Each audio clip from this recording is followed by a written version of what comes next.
సిటీలో ప్లాట్ కొనండి. ఫ్యూచర్ లో మీరు కోటీశ్వర్లుగా మారే అవకాశం కోసం వెంటనే మాకు కాల్ చేయండి. నమస్కారం. కార్తీక పురాణం 21వ అధ్యాయంలోకి వచ్చాం. అయితే పురంజయోపాఖ్యానాన్ని చదువుతున్నాం మనం. పురంజయోపాఖ్యానం మన ముందు రోజు నుంచే మొదలైంది కదా. యుద్ధానికి వస్తున్నటువంటి పురంజయుని చూచి యుద్ధ ప్రవీణులైన ఆ రాజులు కోప రక్తాక్షులై శస్త్రములతోనూ అస్త్రములతోనూ బాణములతోనూ వాడి అయిన గుదియలతోనూ ఇనపకట్లు వేసినటువంటి లాఠీకర్రలతోనూ హస్తాయుధాలైనటువంటి గుదియలతోనూ కత్తులతోనూ భల్లాతకములతోనూ పట్టములతోనూ రోకళ్లతోనూ శూలములతోనూ తోమరములతోనూ కుంభాయుధములతోనూ గొడ్డళ్లతోనూ కర్రలతోనూ ఆయుధముల విక్షేపములతోనూ యుద్ధం చేశారు. ఎన్ని ఆయుధాలు చెప్పారో చూడండి. గుర్రపు రౌతులతో గుర్రపు రౌతులు, ఏనుగు మావటులతోటి ఏనుగు నెక్కేవారు, రధికులతో రధికులు, కాల్బంటులతో కాల్బంటులు, శూరులతో శూరులు ఆయుధములతో యుద్ధం చేయుచు భటులు అన్యోన్యము క్రూరవాక్యాలని పలుకుతూ ఉన్నారు. ఓ అగస్త్య మునీంద్ర, ఇంతలో కాంభోజ మహారాజు వస్త్రాదులను పదిలంగా కట్టుకుని కవచాన్ని ధరించి పరాక్రమించి మంచి రథమెక్కి ధనుస్సుని బాణాల్ని ధరించి కోలాహల ధ్వనిని చేయుచు వడిగా పురంజయుని వద్దకు వచ్చి 300 బాణాలు వేశాడట. ఆ బాణాలన్నీ పోయి పురంజయుడి యొక్క ఛత్రాన్ని, ధ్వజాన్ని, రథాన్ని నరికేసిన ముక్కలు చెక్కలు చేసేసినాయట. తర్వాత కాంభోజుడు తిరిగి కొన్ని బాణాలతో పురంజయుని కొట్టి 5 బాణాలతో పురంజయుని రథము యొక్క తురగాల్ని, గుర్రాలను కూడా చంపేశాడట. తర్వాత పురంజయుడు కోపించి ఇంద్రుని వలె విక్రమించి భుజాస్ఫాలనం చేసంటే భుజాలు బిగించాడనమాట. నారి బిగించి బ్రహ్మమంత్రాలతోటి 10 బాణాలని ప్రయోగించి కాంభోజుని హృదయమునందు కొట్టెను. పురంజయుని బాహుబలం చేత వేయబడిన బాణాలు సర్పాల వలె వెళ్ళి కాంభోజరాజు హృదయాన్ని ఛేదించి నెత్తురు తాగి తృప్తి చెంది భటుల వద్దు పోవటానికి ఇచ్చగించలేదు. ఆయనే పట్టేసుకుని ఉన్నాయన్నమాట బాణాలు. సరిగ్గా రొమ్ములో గుచ్చుకున్నటువంటి బాణాలను కాంభోజుడు హస్తములతో లాగి ఆ బాణాలనే ధనుసు ఎందు కూర్చి పురంజయుడితోటి ఇట్లా అన్నట్ట. క్షత్రియాధమా విను, నీచే వేయబడిన బాణాలు తిరిగి నీకే ఇచ్చేదను. నేను పరుల సొమ్ము ఎందు ఆసక్తి కలిగిన వాడను కాను. ఇట్లా పలికి కాంభోజరాజు ఏం చేశాడు, బాణాలు విడిచేసరికి అవి వచ్చి పురంజయుని యొక్క మళ్ళీ ఇంకొక గుర్రం ఎక్కాడు, ఇంకో రథం ఎక్కేశాడు. అక్కడ అన్ని పక్కపక్కన లైన్గా పెట్టి ఉంటాయి. ఇది విరిపోగానే ఇంకోటి వచ్చేస్తూ ఉంటుంది. సారథిని, ఛత్రాన్ని, నారిని, ధనస్సుని కూడా తుంచేశాడట. పురంజయుడు ఇంకో ధనస్సుని గ్రహించాడు. మళ్ళీ నారి కట్టాడు.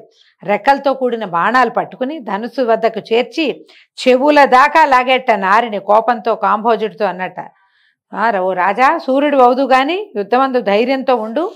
ధైర్యంతో ఉండాలి. నాతో ఇవ్వబడిన నేను ఇచ్చిన బాణాలని నాకే తిరిగిచ్చావు, కానీ నీలాంటి నీచులకి ప్రతిదాన విధి తెలుసా? నేను ఇచ్చింది నాకే ఇస్తే ప్రతిదానం ఎట్లా అవుతుంది? ఇప్పుడు నీకు వేరే బాణాలు 20 బాణాలు ఇస్తున్నానని చెప్పి 20 బాణాలు వేశాట. అట్లా భయంకరమైన యుద్ధం జరిగిందట. సైనికులు అన్యోన్య శరాఘాతాలతోటి భుజాలు తెగి, బాహువులు ఊడి, పాదములు ముండెములై, మెడలు విరిగి భూమి ఎందు పడున్నారు. అన్యోన్య శరాఘాతాల చేత ఏనుగులు తొండములు తెగినవి, గుర్రముల తోకలు తెగినవి, కాల్బంటులు నిహతులేరి, రథములు చక్రములతో సహా చూర్ణాలైపోయినాయట.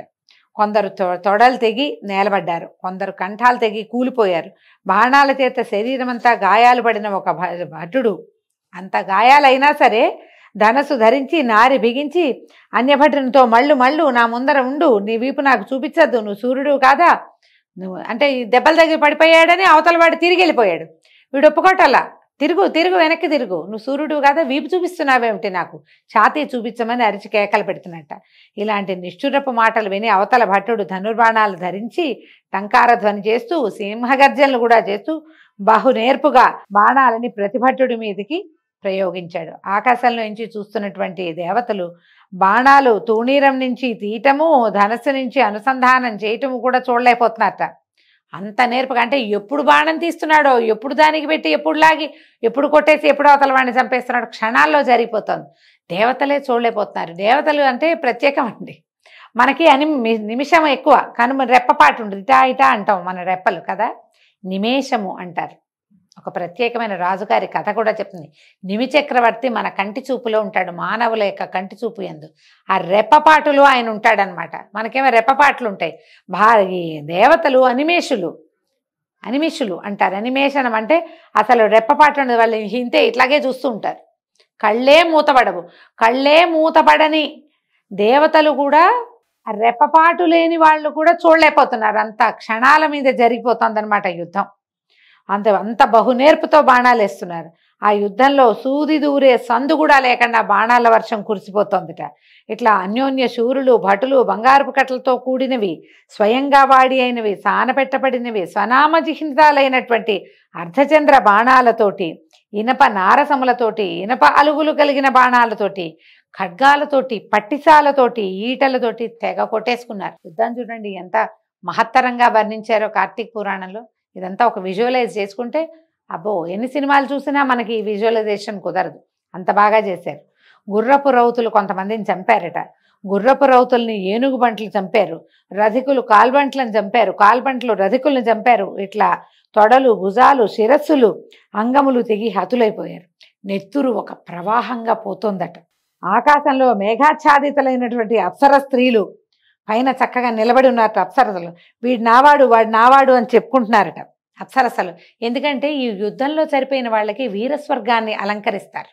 వీరస్వర్గం అని ఒక ప్రత్యేకమైన స్వర్గం ఉంటుంది. బాగా కత్తి తిప్పి చనిపోతే వీడి కోసం అప్సరసలు పోటీ పడతారట. ఇంత అద్భుతమైన వాడు, ఇంత వీరరసంతో ఒప్పారి చివరికి మరణించాడు, వీడితోటి నేను వీడిని సేవిస్తానని అప్సరసలు కొట్టుకుంటున్నారట. వాళ్ళు కొట్టుకుంటూ ఉండగా ఈ చనిపోయినటువంటి ఈ వీరులు ఎంతమందో ఉన్నారు కదా, వేల కొద్దీ, వీళ్ళందరూ దివ్యాంబరధారులయ్యి విమానాలకి దేవతలు సేవిస్తుండగా స్వర్గానికి వెళ్ళి స్త్రీ సంభోగాది సుఖాలని పొందుతున్నారు. ఇది అప్సరసలంతా వాళ్ళని సేవిస్తున్నారట. యుద్ధంలో హతులైనటువంటి వాళ్ళు సూర్యమండలాన్ని భేదించుకుని దేవస్త్రీలతో కూడుకుని గంధర్వ అప్సరసల చేత కొనియాడబడుచు స్వర్గానికి పోతారు. సూర్యమండలంలోంచి వెళ్తారట యుద్ధంలో చనిపోయిన వాళ్ళు. వీరస్వర్గాన్ని అలంకరించడం అంటారు. అదొక ప్రత్యేక స్వర్గం ఉంటుందట. కాంభోజుడు మొదలైనటువంటి రణకోవిధులైన సూర్యులతోనూ ఇతర రాజులతోనూ సుభటులతోనూ చాలా భయంకరమైన యుద్ధం జరిగింది. ఈ యుద్ధంలో సాయంకాలం అయ్యేసరికి పురంజయుడి జనం అంతా కూలిపోయారు. పురంజయుడు కూడా ముఖాచెక్క అయిపోయినటువంటి రథంతో ధనుర్బాణాలు డజన్ల కొద్దీ పెట్టుకున్నాడు. ధనస్సులు, అక్షయ తూణీరాలని అన్నీ ముక్కలు చేసేయబడ్డాయి.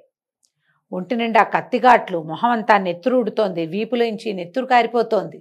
ఇటు నుంచి పడిన బాణం వెనక దాకా గుచ్చుకుని వీపులోంచి కూడా నెత్తురు కారుతోందట. దెబ్బలు తగిలి పరాజితుడయ్యి సపరివారంగా సాయంకాలం తన పట్టణానికి వెళ్ళిపోయాడు. రాజు పడిపోతే కానీ యుద్ధం పూర్తయినట్టు కాదు. దెబ్బలు తగిలినా ఎవరిళ్ళకి వాళ్ళు వెళ్ళిపోతారు. ఈ ఎవరైతే శత్రువులు యుద్ధం చేయడానికి వచ్చారో వాళ్ళు ఏదో స్కందావారం లాంటిది ఏర్పరచుకుని ఉంచుకున్నారు, గుడారాలు. చీకటి పడేసరికి వాళ్ళంతా వాళ్ళ గుడారాల్లోకి పోయారు. పురంజయుడు ఈ తెగిపడిపోయి ఉన్న నానా రకాల శవాల మధ్య నుంచి మిగిలిన వాళ్ళతోటి నగరానికి వెళ్ళిపోయాడు. అయితే ఎంత బాధగా ఉందంటే, ఎలా అయింది, రాజు యుద్ధభూమిని వదిలి కొంత దూరంలో డేరాలు వేయించి వాళ్ళతో పాటు ఉన్నారు రాజులు. యుద్ధభూమి భూతప్రేత పిశాచ భేతాళాలతోటి, నక్కలతోనూ కంక గృద్రాదుల చేతుడు ప్రకాశిస్తోందట. అంటే రాత్రి అయ్యేసరికల్లా భూతగణాలు చేరిపోయినాయి అనమాట. అక్కడ కాంభోజరాజుకి 13 అక్షౌహిణుల సైన్యం ఉందట.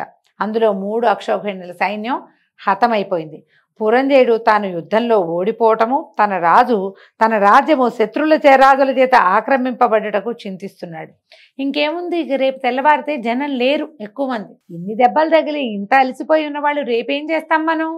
రేపు చేసేది కూడా ఏం లేదు. రేపు నేను కూడా పడిపోతాను, నా రాజ్యం పరహస్తగతం అయిపోతుందని చింతగా ఉండి ముఖం వాడిపోయి చింతతో ఏమీ తోచక నెత్తి మీద చేతులు పెట్టుకుని కూర్చుని ఉన్నాడనమాట. పురంజయునితోటి సమస్త విద్యాపారంగతుడైన సుశీలుడనే పురోహితుడు ఇట్లా అన్నట్టు, ఓ రాజా, శత్రు బృందము చేత కాంభోజరాజును వీరసేన మహారాజును జయించగోరితివేని విష్ణుమూర్తిని సేవించు. ఇప్పుడు ఇది కార్తీక పౌర్ణమి, నిండు పూర్ణిమ, కృత్తికా నక్షత్రం కాబట్టి ఇది అలభ్య యోగం, మళ్ళీ రాదు, ఏడాదికి ఒక్కనాడే వస్తుంది. కృత్తికా నక్షత్రంలో చంద్రుడు పౌర్ణమి నాడు ఎంత అత్యద్భుతమైన స్వరూపంతోటో ఉంటాడు. ఈ సమయంలో ఇలాంటిది మళ్ళీ రాదు. ఈ సమయంలో నువ్వు ఏం చేసినా ఇది 1,000,000 రెట్లు ఫలితాన్ని ఇస్తుంది. కాబట్టి ఈ కాలంలో పుష్పాలతోటి హరిని సేవించు, విష్ణు సన్నిధిలో దీపాలు పెట్టు, హరి ముందర గోవింద నారాయణ మొదలైన నామాలు పాడుతూ నాట్యాన్ని చేయి. అట్లా చేస్తే గనక నీకు కుమారుడు జన్మిస్తాడు, ఇది నిజం. శంకరుడు ఇట్లు చెప్పి ఉన్నాడు. కార్తీక వ్రతాన్ని ఆచరించు తన భక్తులకు ఆపత్తులు లేక రక్షించుట కొరకు హరి తన 1000 అరలు గల చక్రాన్ని పంపిస్తాడు. కార్తీక మాసమందు చేసిన పుణ్య మహిమని చెప్పడానికి ఎవరితరం అవుతుంది? నీకు అధర్మవర్తనం వలన అపజయం కలిగింది. ఇక ముందు సద్ధర్మపరుడువిక, అధర్మం పోగొట్టుకుని సద్ధర్మం సరి అయిన ధర్మాన్ని కనుక నువ్వు ఆచరించావా నీకు జయం లభిస్తుంది. అలా అయితే నువ్వు కొనియాడతగిన వాడవిగా అవుతావు. ఓ రాజా, కార్తీక వ్రతాన్ని ఆచరించు, హరిభక్తుడివిగా కమ్ము. కార్తీక వ్రతం వలన ఆయువు, ఆరోగ్యము, సంపదలు, పుత్రులు, ధనధాన్య వృద్ధి, జయము కలుగుతుంది. నా మాట నమ్ము, త్వరగా జరిపించు. సాయంకాలం ఇంటికి వచ్చి కూర్చోంగానే ఇవాళ పౌర్ణమి, ఉత్తమోత్తమైన దినము, ఈ రోజున నువ్వు హరిని సేవించు అని బోధింపబడ్డాడు పురంజయుడు. బోధ లభించడం చాలా అదృష్టం అండి. వీటన్నిట్లలో మనం పూజ చేసుకోవటం అది కాదు. ఈ పూజ చేయి అని నువ్వు అడగకుండానే నీకెవరైనా చెబితే, నువ్వే కష్టాలు చెప్పుకున్నావు ఎవరికో, లేదా జాతకం చూపించుకున్నావు, ఆ చెప్పిన దానికంటే అది ఎంత మంచిదో, బోధింపబడ్డం ఎంత మంచిదో, ఏ ప్రయత్నమూ లేక నువ్వు దుఃఖంలో ఉన్నప్పుడు నీకు బోధించారే అది ఉత్తమోత్తమైన బోధ. అది ఆచరించి తీరాలట. అందువల్ల ఈ పురంజయుడు ఏం చేశాడో మనం రేపు ఉదయం తెలుసుకుందామండి. దీంతో 21వ అధ్యాయం పూర్తయింది. రేపు ఉదయం పురంజయోపాఖ్యానం తర్వాయి భాగంలో ఏం జరిగిందో, ఆయన ఎట్లా హరిని సేవించాడో విశేషంగా తెలుసుకుందాం. నమస్కారం.